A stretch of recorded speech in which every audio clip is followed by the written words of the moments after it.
Hello everyone, I recently had the pleasure of making my way up to the Bay Area to interview Haata of kono.store and Input Club about the Keystone keyboard and the new silo switches. This video will cover the interview portion regarding the silo switches, and since there's a lot to say about them, this portion did get pretty long. If there are any specific things you'd like to know immediately, you can check out the timestamps in the description down below.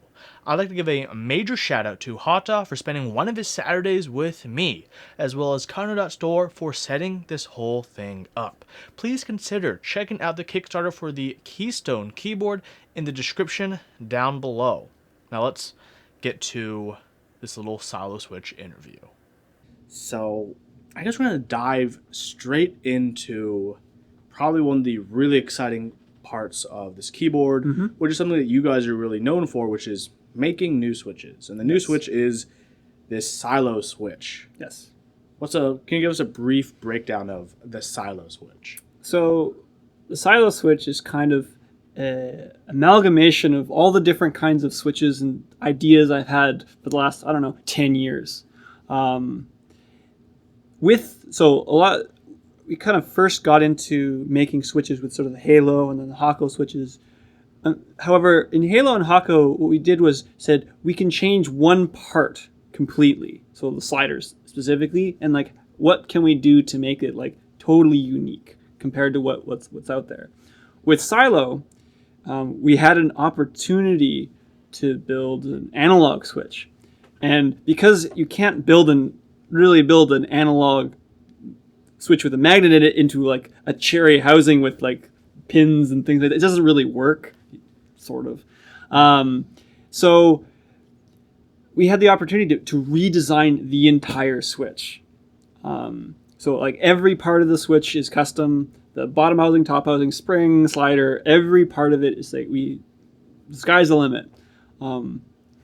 It took us a lot longer because of this, but there's a lot of different things that we looked at to sort of build up the switch. So I guess I'd kind of start with, it's a analog Hall effect switch. So this is the core feature of this switch. Let's talk about that first part. Yeah. Analog. For analog? those who may not be in the know, what's an analog switch? So analog switches are nothing new. Okay? For most people, they're very familiar with analog switches and things a gas pedal on your car, or the trigger buttons from like a PS4 controller or Xbox controller, joysticks, and they've been around for a long time.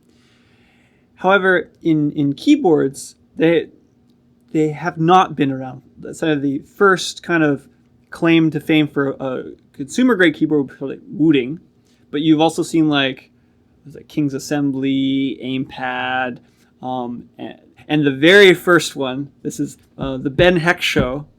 I don't know if anybody remembers this. We'll probably get a link for this later. But Ben Heck, who does all these hacker putting consoles in, built using Cherry MX switches, sometimes 2012, an analog Hall effect key switch.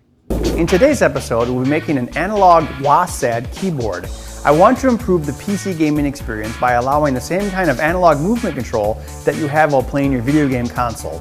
Wow, out of MX switches. Out of MX switches. It's a hack. It's not a hack, but it's very involved and not not novice. I would probably have a hard time. I'd just go insane if I did that for an entire keyboard. But for WASD, this is very, you could do it. Okay. So what analog is when you have a different reading depending on how far you press on the switch. So if you press it, halfway, it's pressed halfway, full way, release. And depending on how you've done you collect the data, it will show up in different ways. So for example, people are probably familiar with Topre's adjustable actuation point. Yes. So effectively, Topre switches are analog switches at the core. However, what they do instead is they say, halfway there or at your actuation point, this is where I cut off saying I pressed or I didn't press. That's kind of how they work. They don't expose the data to everyone else. So when people talk about sort of analog keyboards, sort of like Wooting and Cooler Master and sort of the Apex keyboard, they're talking about you're collecting all the data inside the keyboard, but also exposing it to the computer and to your applications above that. Okay. And so you have to have all the different parts. It's kind of like N-key rollover. You have to have diodes in your keyboard to get N-key rollover. If you don't have diodes, there's no amount of microcontroller software wizardry you can get to get N-key rollover. It's kind of one of those things. Right? So like in Topre and sort of the Apex, the more recent SteelSeries keyboard, they're adjustable actuation point, so they do not have all of the different parts to be a true analog keyboard. It's like a halfway. It's measure. it's like almost there, but they like copped out. So you guys aren't copping out with this one. So you slightly went over it. So what makes your Switch as an analog Switch really stand out from everyone else? Why is this the analog Switch? So when we sort of started looking at analog switches, I actually started looking at analog switches back in 2012, and I started investigating different kinds of tech. So capacitive, inductive. I think there was that Reddit post that there's like an LM sensor. He said, "Oh, you can turn any MX switch using the spring." Yeah, I remember that. I won't steal his thunder. I was working on that a long time ago, but the main, and it's really cool. Like I really hope that goes somewhere. There are issues with sort of how fast it goes and like how many switches you can do in a full keyboard. You could do a WSD no problem. I have no doubts in my mind. So there's that. There's sort of the notch way of saying like indents in like a rotary dial. So you get like how many points you have. And then there's sort of things like using magnets. So the benefit of things like inductive, capacitive, and magnetic is that you can get using sort of environmental phenomena. So like a magnet is strong. The closer you get to a magnet, the stronger the magnetic field is. Yeah. Okay. And the farther you get away, the weaker it gets. That's kind of how magnet works. So what we've done, and also if you look at what Wooting is doing, they've actually decided to do the same thing. So there's a limitation on sort of what I haven't talked about is optical switches. So optical switches are good, except they have to be set up correctly. So if the light doesn't refract perfectly at the top of the press, you can't get a full reading the whole way. Yeah. And as well as if it gets dirty and all these different things. So like magnets don't get dirty, right? That doesn't really affect how a magnet works. So taking a magnet. You have a magnet, and as it gets closer, you're trying to measure that field. So no matter where you are on the press, as long as your sensor is calibrated and set up correctly, you know wherever you are. So when you're pressing down slightly, like 0.1 millimeter or full press, it's very clear that you've done a difference between the two. So that's kind of why analog. Now, to build an analog keyboard, this is the thing that's why we haven't seen analog keyboards until like basically Wooting was the first like bring it to the masses kind of thing, is that's a lot of data from a lot of switches. It's not just two triggers on a gamepad. Yes. Right? And so the keyboard and the microcontroller underneath of it has to pull in all of that data constantly to say like, oh, did you do something? Oh, did you do something? Oh, and it's not just, did you press? It's like, oh, you pressed like halfway or like quarter of the way, or like, oh, you went back up again, or you brushed your hand over all the switches. So you have to process all of that inside the keyboard and then send it to USB. Then on the computer, you then also have to do something with it. Yes. Right? So all of these different aspects have to be there to make an analog keyboard. And so just in making sure that the switch itself, so if the switch is not capable enough to really give you the range, which is kind of the why Wooting is going towards, they're also going towards a magnetic switch, is to clean up their limitations. It's like when you have a camera setup or a headphone setup, like you have great headphones but a crappy amp, and you're just wasting your money. Yeah. Right? It's like the same. Everyone's having to level up all of their things right now to like really get to like where we should be with sort of pressure sensitive and where people expect things like trigger buttons to be at.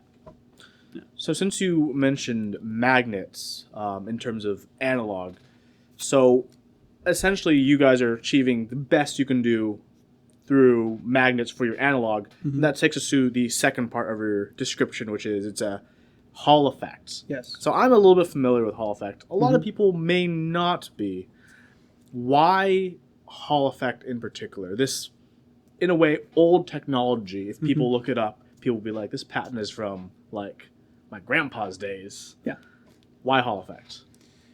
So what we're trying to do is measuring a magnet. So a magnet is a very convenient thing. It doesn't really change with the temperature so much. It doesn't change the sort of the humidity in the air. These are things that affect things like capacitive sensing. So like your touch screen, when it gets wet, it's like there's no way in heck it's working.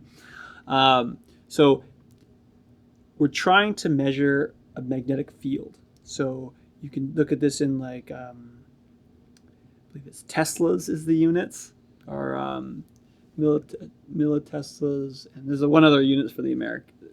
One's American, one's sort of SI units. But anyways, so you're trying to measure this field. And so there's different ways of measuring a field. So you can take like a coil of wire and you can move it really fast and you can like induce a current and measure the current. And it's rather complicated. Hall effect is this idea where when you have a wire or like a box, okay?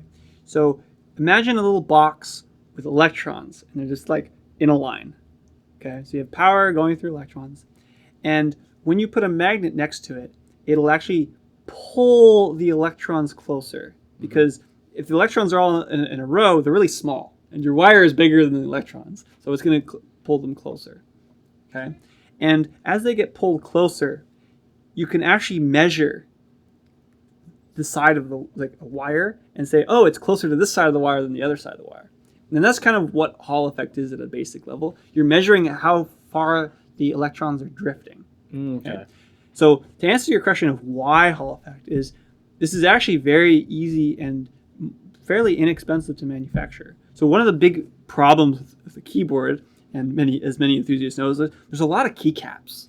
And keycaps are really expensive. It turns out when you have a lot of something, the price kind of goes up. It's like more expensive than like a resistor or a diode and those kinds of things. So you need one per switch. This is a very key aspect. You can't just say like, oh, I have one sensor and now I can measure all the switches. It doesn't work that way.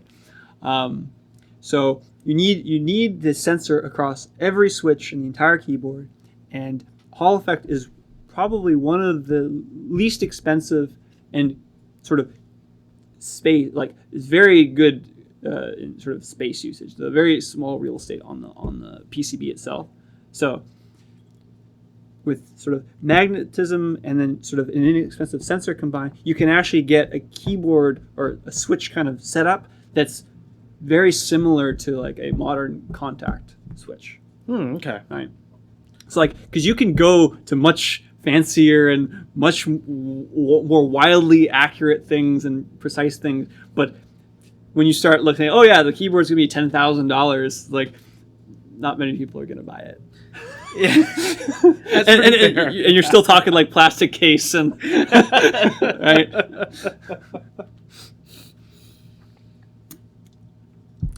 So something about the sensor is something I want to talk about next, and how it's, got analog component with the sensor measuring all the information. And I'm curious about the measurement and use of that information, because one of the big selling points for the board is adaptive AI typing, which, Yes. based on what we kind of know from the Kickstarter page and what you've just said, it takes all this information from the magnet moving up and down. What does it do to make it adaptive? How is it processing all of our key presses to adapt? So for those who have been sort of following Input Club and sort of how we've built keyboards for a long time, I'm talking like all the way back to the Infinity 60%. And one of the things that people have noticed, like, why aren't you using like an AT30U4? Like, why are you using like these fancy ARM cores? And it was stuff like this is the reason why.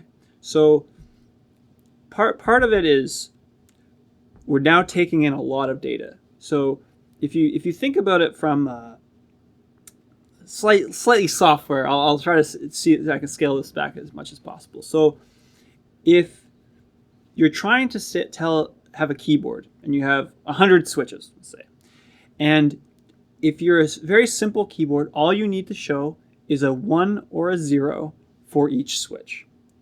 And you can compact those 1s and 0s down to like a fairly small, it's 100 bits, right? So and you can just kind of imagine you've drawn out 100 1s and 0s. And that's kind of like, this is the state of my keyboard right now. That's kind of how a keyboard works at its core. Debouncing and other things aside. With an analog keyboard, you've now turned that one bit of 0 or 1 into a value. Okay. Now, this value will depend a lot on sort of what's called an ADC, an analog to digital converter. And so it will take a raw voltage, which you're measuring from each of the sensors. This works the exact same way as it does actually on capacitive keyboards. They do the same thing. The optical analog keyboard, optical on-off keyboards don't have to do this, but basically you're trying to measure a voltage, and you're actually taking a voltage level and turning it into a number. Right? That's what an ADC does. The exact opposite of a DAC for those who do headphones. You're taking your digital file and turning it into an analog value. Right? So from there, what can you do with this information, right? Like in typical games, you have like, oh, you press farther, you get bigger and you get smaller. And it's like, what else can you kind of do with this information? The questions are, what, while you're typing, are you conveying to your computer? Like, what are you conveying to your switch? To do like, if you're pressing down slowly versus quickly, most things, the keyboard itself doesn't sort of react to that. It just says, oh, they went down this far at this point, right? It's like when you press, a normal keyboard doesn't know like you're mashing your keyboard really hard and bottoming out or typing really lightly or brushing a key. So when you get things like analog data, you can actually start to compute things like, I don't know, how fast you're typing, how hard you're typing, these kinds of things. So you're able to collect this kind of data and then taking it into things like, oh, generally, what was it? Huey, you're kind of a bottom outer kind of masher. Sometimes. Right? So like, let's say Huey like typically mashes his keyboard and his keyboard's like, please help me. And the keyboard itself will say like, oh, this is Huey. Like he's clearly like mashing away at his keyboard. So if you take a look at when you mash a key, you're just mashing it. How soon do you know that you're going to mash a key? So if you look at high school physics, F equals ma, mass times acceleration, right? So if your finger is already moving so fast, how fast can you, in 4 millimeters, stop your own finger? Right? So if you can't stop your finger, it's gonna bottom out. Yes. So if the analog sensor can get a few samples of before you hit the bottom, you can actually say, oh, you've already pressed the switch before you've actually hit the bottom. And vice versa, you can also say like, oh, this is kind of like a weak sauce press. And it's like, oh, it's just like a brush. And it brushed and it says, oh, it only went like 40% of the way there. It's like, that really wasn't a press. I don't think that's a press. If you just like did a really slow press like that and went to like 60 or 70%, oh, that's probably a press, right? And so when we talk about sort of AI and typing, it's taking some clear parameters, like outlines of like, these are things that are like definitely a press. right? And then comparing that and sort of using that information with typical typing habits of while you're typing. So like, here's the normal press for the A key or the Q key, because if you talk about your fingers in your hands, my pinky fingers are way weaker than my index fingers, right? And my thumbs and those kinds of things. So taking a look per key and saying, this is usually what I expect.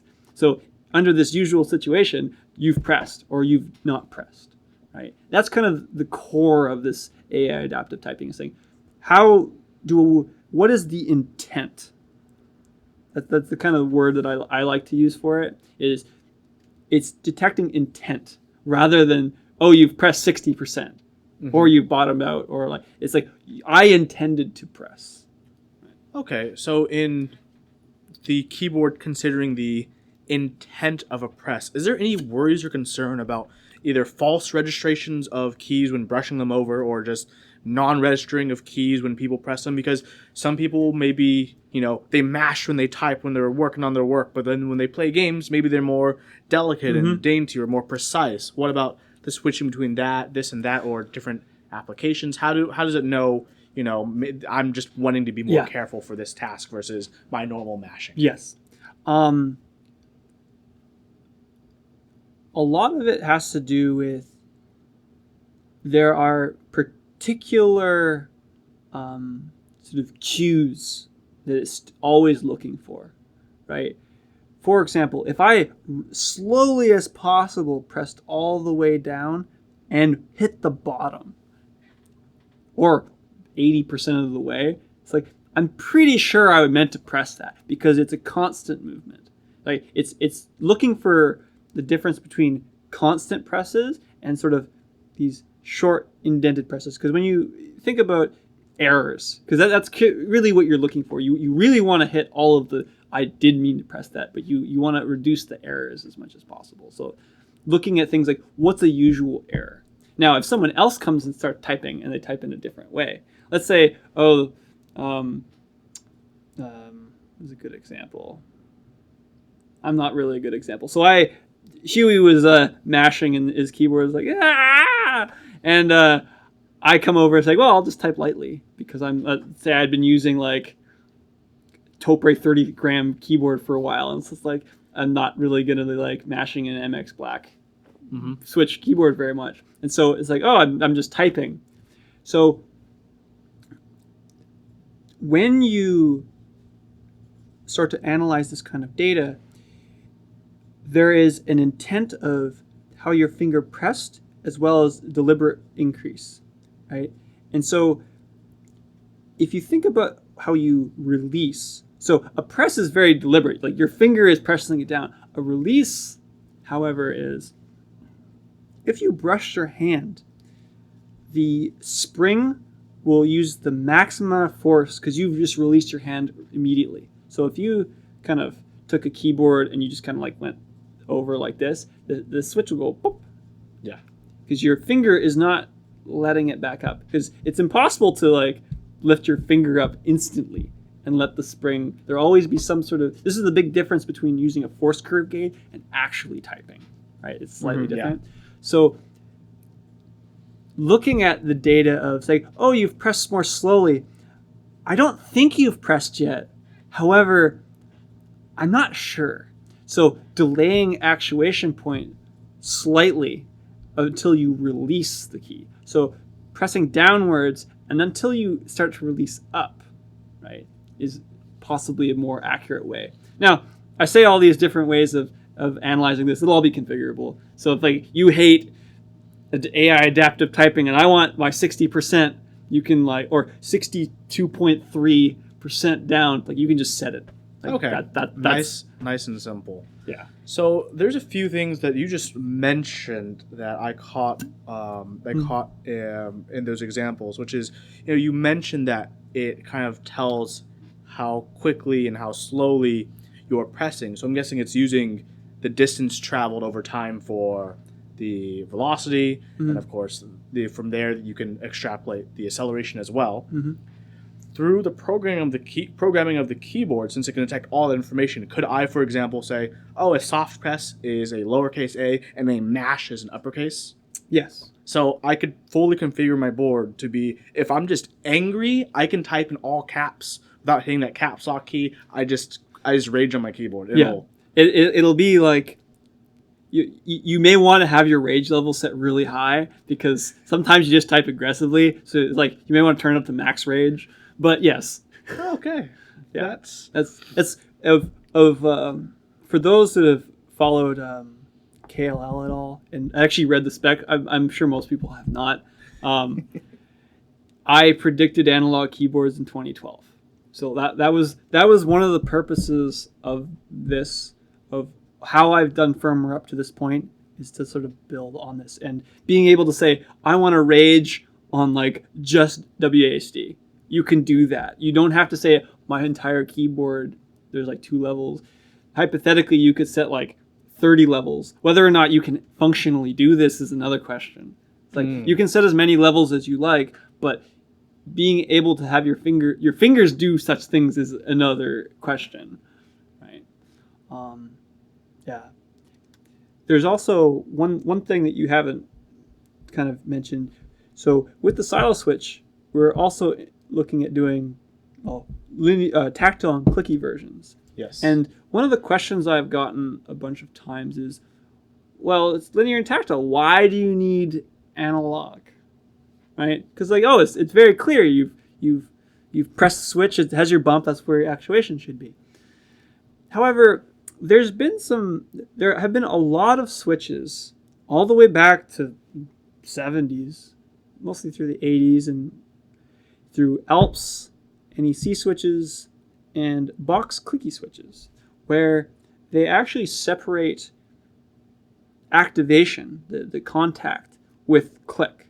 They're entirely separate mechanisms. They have nothing to do with each other. There's a click that just so happens to be placed at the same position as activation. Now, over time, or due to QC or manufacturing, this may not be exactly at the same point. And this is kind of chalk white switches get complained about for this a lot. And if you're thinking about, you're just pressing down and up, it's fine because it clicked about the same time that it activated. And if you look on a force curve gauge or graph, a lot of the clicky ones I've done, the bump is not the same point as the activation. There's like this time difference. So one of the big pluses of going analog, and also for Topre for doing adjustable activation, is that it's like, I don't really like my activation point there. It's like my keyboard has gone through, I don't know, million presses, and that's like it's wearing on an age. It's like I want to like adjust my activation. Like you can do that now. You can actually put activation at the click. Exactly.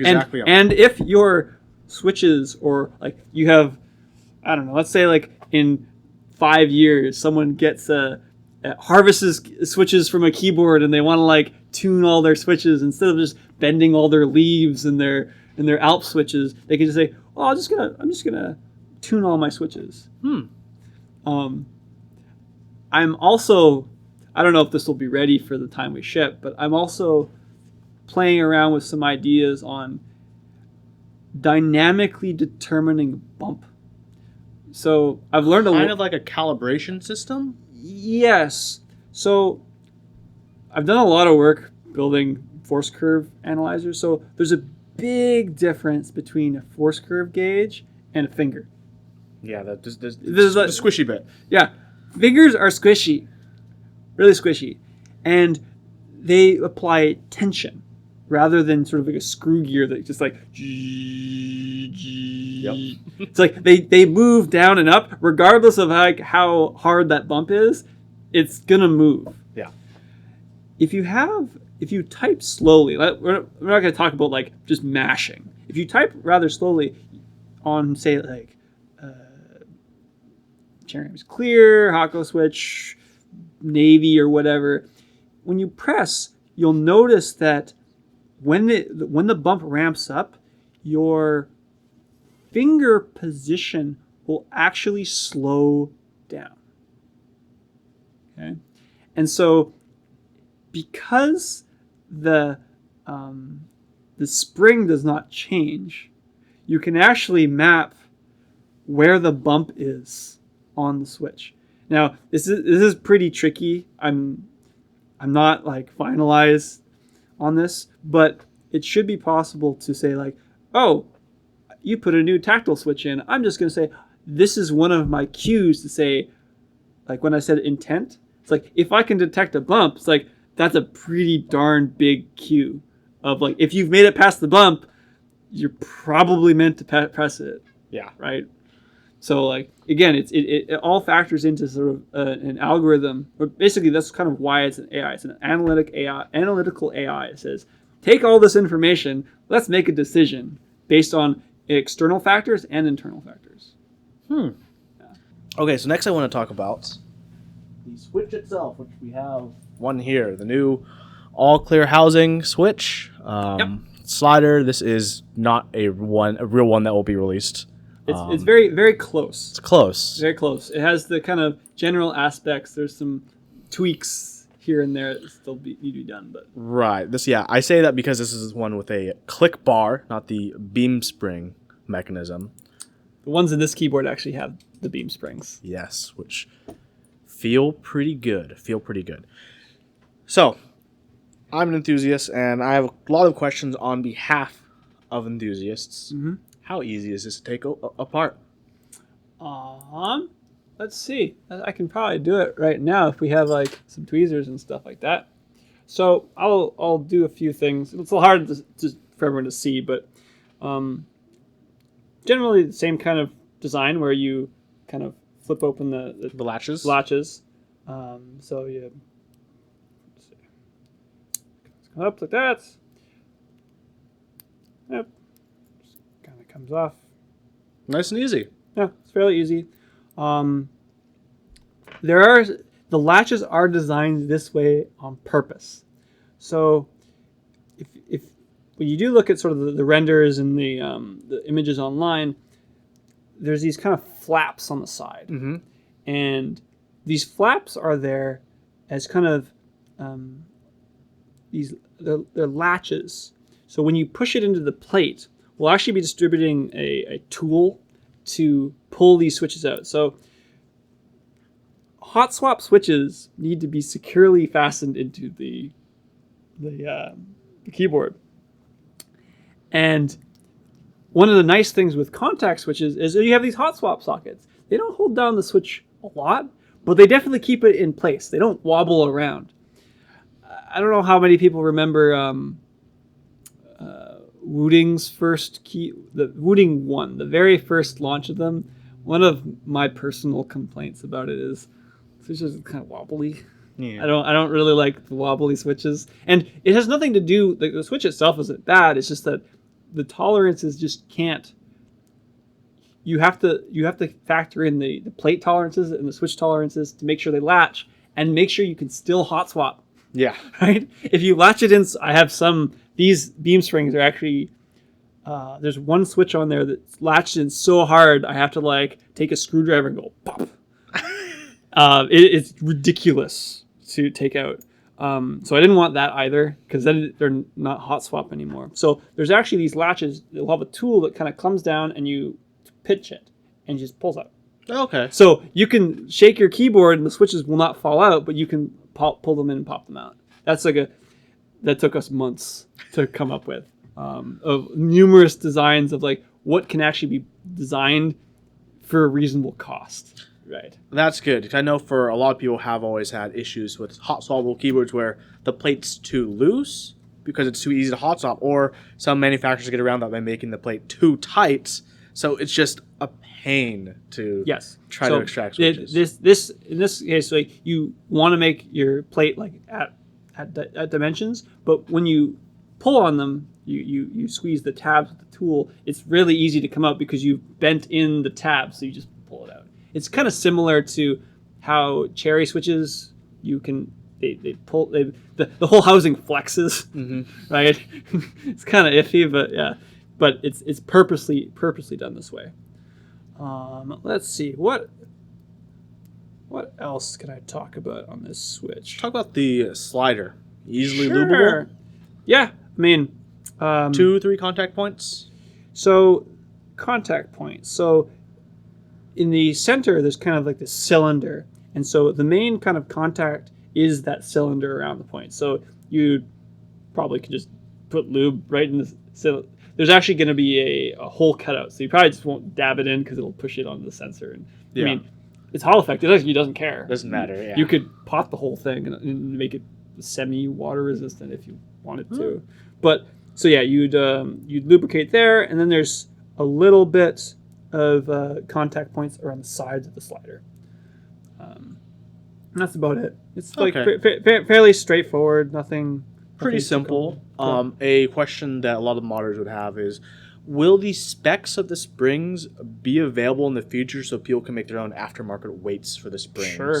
I have no problem saying, like, this is how big the spring will be. This is not the size of the spring that's going to be in the final one, so this is not useful for me to give to anybody. But I think I just approved the dimensions, and then once we get sort of the first kind of rev of them, we'll say, like, these are the spring weights. These are the Okay, because people are going to be like, if people know how big they can make the springs, some people will want to make small, lighter springs. Some people want to add, a lot more coils and make them stiffer and make them, heavier weights. So that's good to know. It's not a big deal. That's something that I know a lot of people complained about when the Kiowa box switches first released, which is like, people were like, these are different. These are different springs. We didn't know this until we got these. So how do we get custom weights? And yeah, took someone doing their own. These will be different size of springs, so don't pre-buy some springs. So don't wait for us to tell you what they are. But yeah, that's not like that's good. So people can in the future easily run their own spring weights and different stuff. Okay, awesome. So let's talk about the tactile stem. This one, I believe you're not going for anything different like you tried doing with the Halo or Hako. This is more of a standard, like, similar to Cherry MX Brown, Cherry MX That's Clear. kind of it's basically it's the when a person off the street who vaguely knows like a mechanical keyboard is and say, oh, I like tactile switches. They go, oh, you say MX Brown, like that kind of class. Okay. So like on the lighter side of like a Zelios or like those, like that kind of area. So a switch that most people will like. I'm not going for like 100 like MX Clear special edition thing. Because first I want as many people to at least want to try this as possible, and then from there we can go further. Like if a lot of people like it, we can go into more types, because the way the tactility is done in this switch is actually using a tactile leaf, similar to Alps. So it'll be fairly straightforward to sort of build new kinds of tactility in by just changing a different leaf. Okay, I was about to mention that, because for those of you who may know, a tactile switch is tactile because of the interaction between a curved stem and a leaf. For these switches, you don't actually need an electrical contact leaf because there's no electrical contact within the switch. So you're still going to have basically a fake leaf. Yes. To kind of make tactility possible. Yeah. Because the leaf doesn't have to touch, in the future, we may be able to explore different kinds of tactility then, right? Yep. Things that we could never do with a normal MX switch where the leaves have to touch. Leaf doesn't have to touch. You like one of the problems with sort of Cherry style switches, Cherry kind of format, even box switches, you're limited to where the tactility is. Mm-hmm. You can't put it at the very beginning. You can't put it at the very end. Like, there's clear limitations on like where you can put it, and it has to reset by a certain point. The bump can only be this big, and all these kinds of things. So as soon as you now removed all of those things from the equation, this is why there's so many types of Alps switches, because they separate those. A lot of cases, not all cases, they separate those two things. They can say like, oh, you can just make it different. Yeah. And make it like do really interesting things. Okay. That's going to be really exciting. And of course, the last major one is Beamspring silo switches. Unfortunately, those are going to be shipping out a little bit later. Do you want to touch on to that point? Because I know for a lot of people, myself included, that's probably the most hype silo switch. Because if you guys don't know, Beamspring is essentially one of the best clicky switch mechanisms mankind has created. Yeah, that's pretty solid. Like, I can hypothetically think of better ones, but nothing has really been mass produced to an extent that more than like me could have tried it. Yeah. Right. It's like you have to go like I can talk to someone at a keyboard meetup and they'll know what a Beamspring is and they've probably tried it if they've been to a meetup. Right. Yep. And so this idea of like what it is. I could talk like a whole episode of like why a Beamspring is so good and all the different aspects. Like there are aspects of a Beamspring that are actually I took front to put into Haata switches and Halo switches, like how the slowly ramping curve and like a lot of these things have never kind of been in switches since. Yeah. Even like buckling springs actually took a different direction in terms of like feel and how it's conveyed than Beamspring. Yeah. So, but yeah, Beamspring. One of the reasons why we've kind of delayed it a bunch is like we have prototypes here, and they feel nice. They have a curve. It's close, but it just didn't meet the my kind of bar of what I think we can do. It's like we could ship these. People would love them. Don't get me wrong. We could just ship this. They're pretty nice. I've typed on this for all the time I've been here, and basically until the second this started, they are quite nice. Yeah, like I would not hate myself. My coworkers would hate me, and it'd be wonderful. Yeah, right. And like, but there's more that we can do. There's also a lot of challenges taking a giant Beamspring switch and putting it into like an MX form factor. This is like rather tricky. Again, I could probably talk for a whole episode or more of all the different things that like, oh, you could do this, could do that. Like what we're trying to do in this version is very different than a typical Beamspring, because Beamspring is a capacitive switch. It has this fly plate that has to move around and do all these things. You don't actually need this. It's like the electrical contact. You don't need it anymore, right? So it's like, what can you take away without taking away like the core essence of what a Beamspring is, right? And also making sure that the magnet's in the right spot so the analog actually works still. Yep. And if anybody was wondering whether like the beam or the spring affects the magnetic switches, it doesn't. Don't worry about it. Has nothing. It's a static field. So if this was like a radio, like an antenna or something like that, it could have some effects. But because it's a static field, even if this was pure iron things, which they're not, it would have like 0.1% difference. So if you're choosing like special springs for like magnetic switches, don't worry about it. It's not gonna do anything. That's good to know. That's good to know. Beamspring. We're most excited about that. Small delay while you guys improve on it. What really can we see as the end result for the Beamspring switch? So our team's real goal for Beamspring switches are this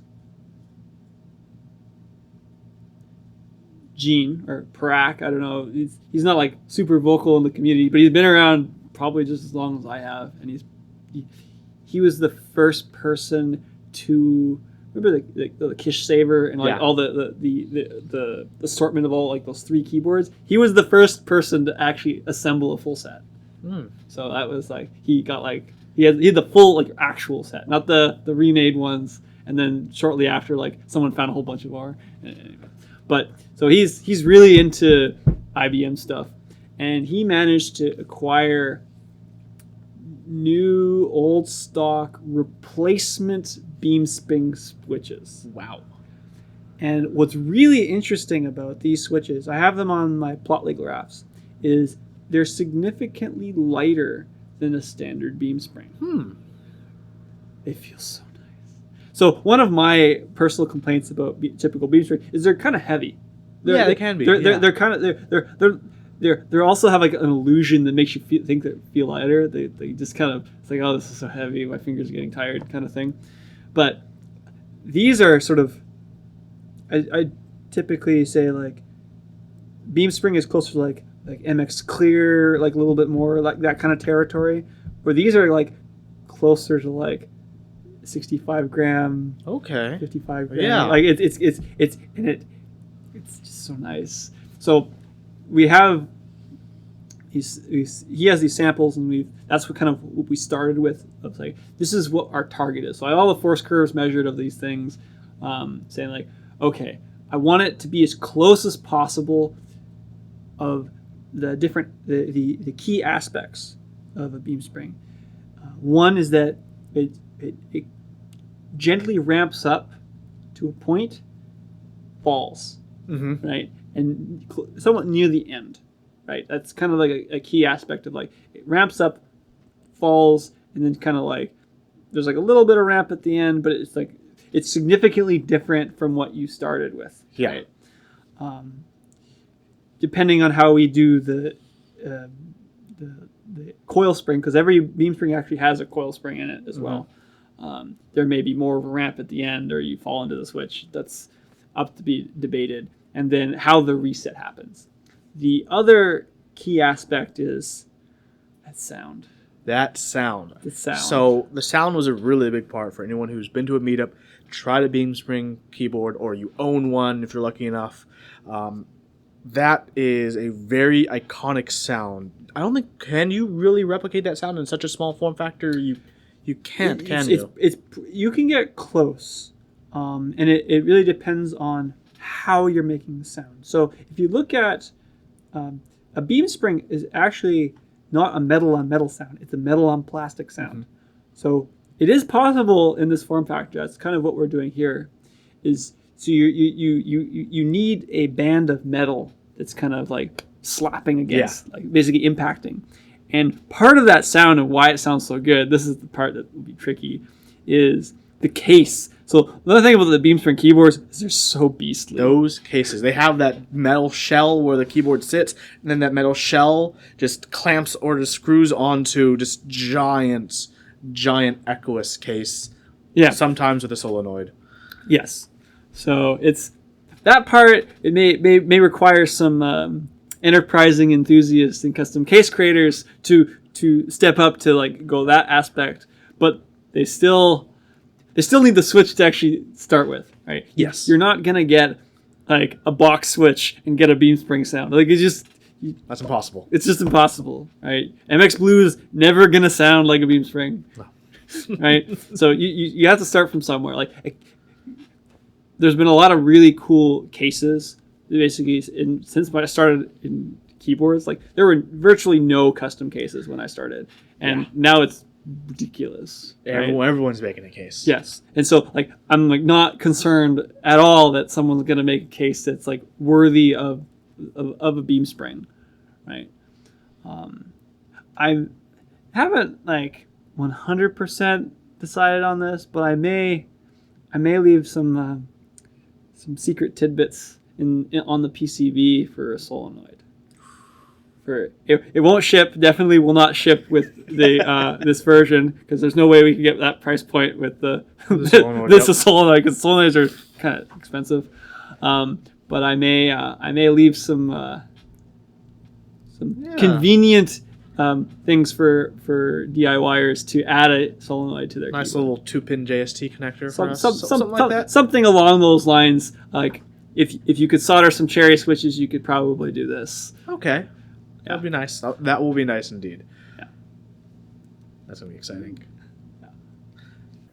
Well, that's all that Haata and I covered about the silo switches, which is pretty exciting stuff. Once again, thank you to Haata and the crew over at kono.store for making this possible. Don't forget to check out the Kickstarter for the new Keystone keyboard featuring the silo switches in the link down below. There are more videos about the Keystone which you should check out on my channel.